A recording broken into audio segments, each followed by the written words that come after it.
श्री विष्णु भगवान की जय।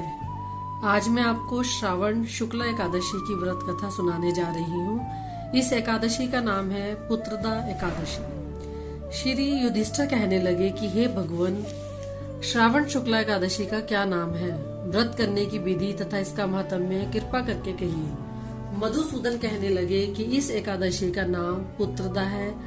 अब आप शांति पूर्वक इसकी कथा सुनिए। इसके सुनने मात्र से ही वाजपेयी यज्ञ का फल मिलता है।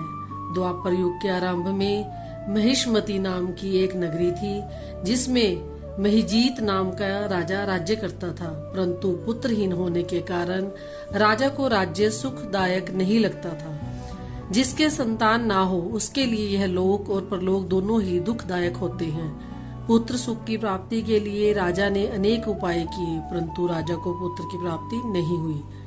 वृद्धावस्था आती हुई देखकर राजा अपनी प्रजा के प्रतिनिधियों को बुलाकर कहने लगा कि हे प्रजाजनों, मैंने इस जन्म में तो कोई पाप किया नहीं।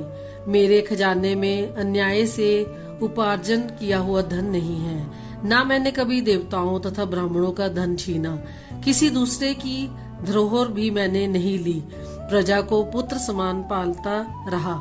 मैं अपराधियों को पुत्र और बांधवों की तरह दंड देता रहा। कभी किसी से घृणा नहीं की, सबको समान माना है। सज्जनों की सदा पूजा करता हूँ। इस प्रकार धर्म युक्त राज्य करते हुए भी मेरे पुत्र नहीं है, सो मैं अत्यंत दुख पा रहा हूँ। इसका क्या कारण है? राजा मिहिजीत की इस बात को विचारने के लिए मंत्रीगण तथा प्रजा के प्रतिनिधि वन को गए और बड़े बड़े ऋषि मुनियों के दर्शन करते हुए राजा के हित की उत्तम कामना की पूर्ति के लिए किसी श्रेष्ठ तपस्वी मुनि को देखते फिरते रहे।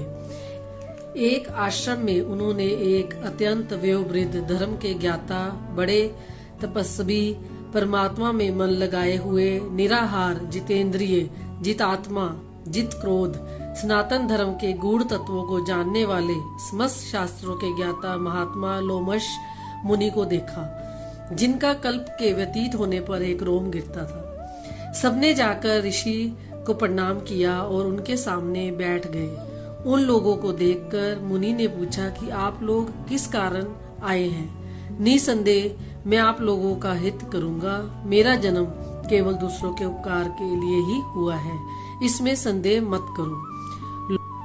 लोमश ऋषि के ऐसे वचन सुनकर सब लोग बोले कि हे महर्षि, आप हमारी बात जानने में ब्रह्मा से भी अधिक समर्थ हैं, अतः आप हमारे इस संदेह को दूर कीजिए।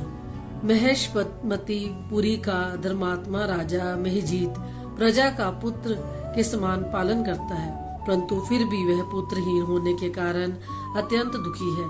हम लोग उसकी प्रजा हैं, अतः उसके दुख से हम भी दुखी हैं।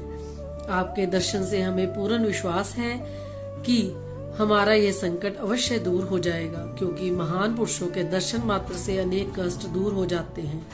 अब आप कृपा करके राजा के पुत्र होने का उपाय बतलाइए।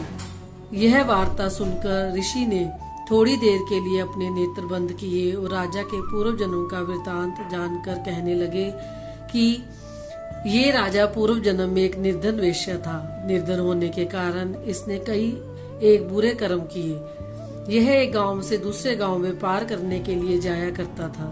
एक समय ज्येष्ठ मास के शुक्ल पक्ष की द्वादशी के दिन मध्यांतर काल के समय, जबकि वह 2 दिन का भूखा प्यासा था, एक जलाशय पर जल पीने गया। उस स्थान पर एक तत्कालीन की ब्याही हुई प्यासी गौ जल पी रही थी। राजा ने उस प्यासी गौ को जल पीते हुए हटा दिया और स्वयं जल पीने लगा। इसलिए राजा को यह दुख सहना पड़ा है। एकादशी के दिन भूखा रहने से वह राजा हुआ और प्यासी गौ को जल पीते हुए हटाने से पुत्र के वियोग का दुख भोगना पड़ रहा है। ऐसा सुनकर सब लोग कहने लगे कि हे ऋषि, शास्त्रों में पापों का प्रायश्चित भी लिखा है, अतः जिस प्रकार राजा का यह पाप नष्ट हो जाए, आप ऐसा उपाय बतलाइए।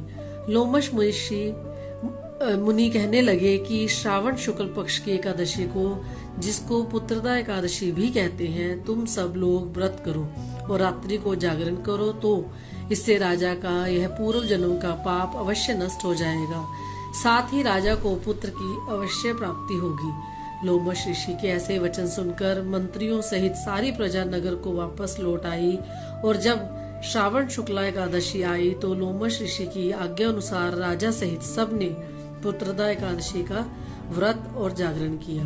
इसके पश्चात द्वादशी के दिन इसके पुण्य का फल राजा को दिया गया।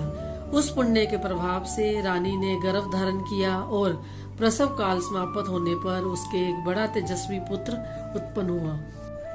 इसीलिए हे राजन, इस श्रावण शुक्ला एकादशी का नाम पुत्रदा एकादशी पड़ा। अतः संतान के सुख की इच्छा करने वाले इस व्रत को अवश्य करें। इसके महात्म्य को सुनने से मनुष्य सब पापों से मुक्त हो जाता है और इस लोक में संतान सुख भोग कर परलोक में स्वर्ग को प्राप्त होता है। बोलो श्री विष्णु भगवान की जय।